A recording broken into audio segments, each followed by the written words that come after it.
नमस्कार, राधे राधे, जय श्री कृष्णा। मेरे चैनल वृंदे राखी पर आपका स्वागत है। आज मैं आपको इस वीडियो में आश्विन मास की पूर्णिमा की कथा सुनाऊंगी। इस पूर्णिमा को शरद पूर्णिमा के नाम से भी हम जानते हैं। इसे कोजागर पूर्णिमा भी कहते हैं। इसी पूर्णिमा को भगवान श्री कृष्ण और गोपियों ने महारास किया था, इसलिए इसे रास पूर्णिमा भी कहते हैं।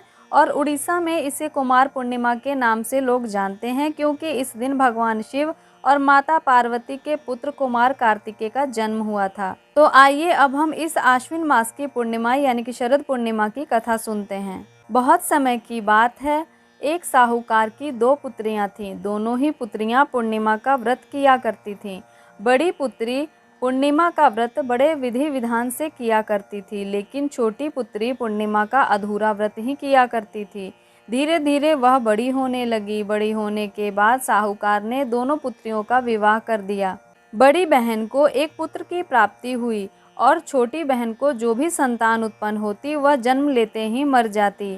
छोटी बहन इस बात से बड़ी ही दुखी रहती थी। एक दिन वह विद्वान ब्राह्मणों के पास जाकर उनसे इसका उपाय पूछा और कारण पूछा। तब पंडितों ने बताया कि पूर्णिमा का अधूरा व्रत करने के कारण तुम्हारी संतान उत्पन्न होते ही मर जाती है।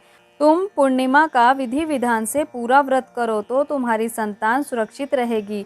छोटी बहन पंडितों के इस विचार को सुनकर पूर्णिमा का व्रत करती है और कुछ समय के बाद उसे एक पुत्र की प्राप्ति होती है, लेकिन वह पुत्र कुछ दिनों के बाद मर जाता है। यह देख छोटी बहन बहुत ही दुखी होती है और अपने मरे हुए पुत्र को एक पीढ़े पर लिटा देती है और कपड़े से ढक देती है और अपनी बहन को बुला लाती है और उसी पीढ़े पर बैठने के लिए कहती है। जैसे ही उसकी बड़ी बहन उस पीढ़े पर बैठने लगी तो उसकी साड़ी का पल्लू उसके मरे हुए बच्चे से स्पर्श करते ही बच्चा रोने लगा। तब उसकी बड़ी बहन कहने लगी कि ये क्या, तुम अपने बच्चे पर मुझे बिठा रही थी, अगर इसे कुछ हो जाता तो मुझे कलंक लग जाता। इस प्रकार जब बड़ी बहन ने कहा तो छोटी बहन ने कहा, नहीं नहीं, ये तो पहले से ही मरा हुआ था। ये तुम्हारे पुण्य के कारण ही जीवित हो पाया है, क्योंकि तुम पूर्णिमा का पूर्ण व्रत करती थी। तुम्हारी ही पुण्यों के कारण यह जीवित हो सका है। इस प्रकार दोनों बहनों की श्रद्धा और पूर्णिमा के व्रत के प्रभाव से यह बच्चा जीवित हो गया। जब इस बात की खबर उस नगर के राजा को लगी तो उसने पूरे नगर में ढिंढोरा पिटवा दिया कि सभी लोग आगे से शरद पूर्णिमा का व्रत जरूर करें। तो ये थी शरद पूर्णिमा की कथा। शरद पूर्णिमा को रास पूर्णिमा कहते हैं और रास की जो कथा है वह भी आपको वीडियो मेरे चैनल पर मिल जाएगी, आप सुन लीजिएगा।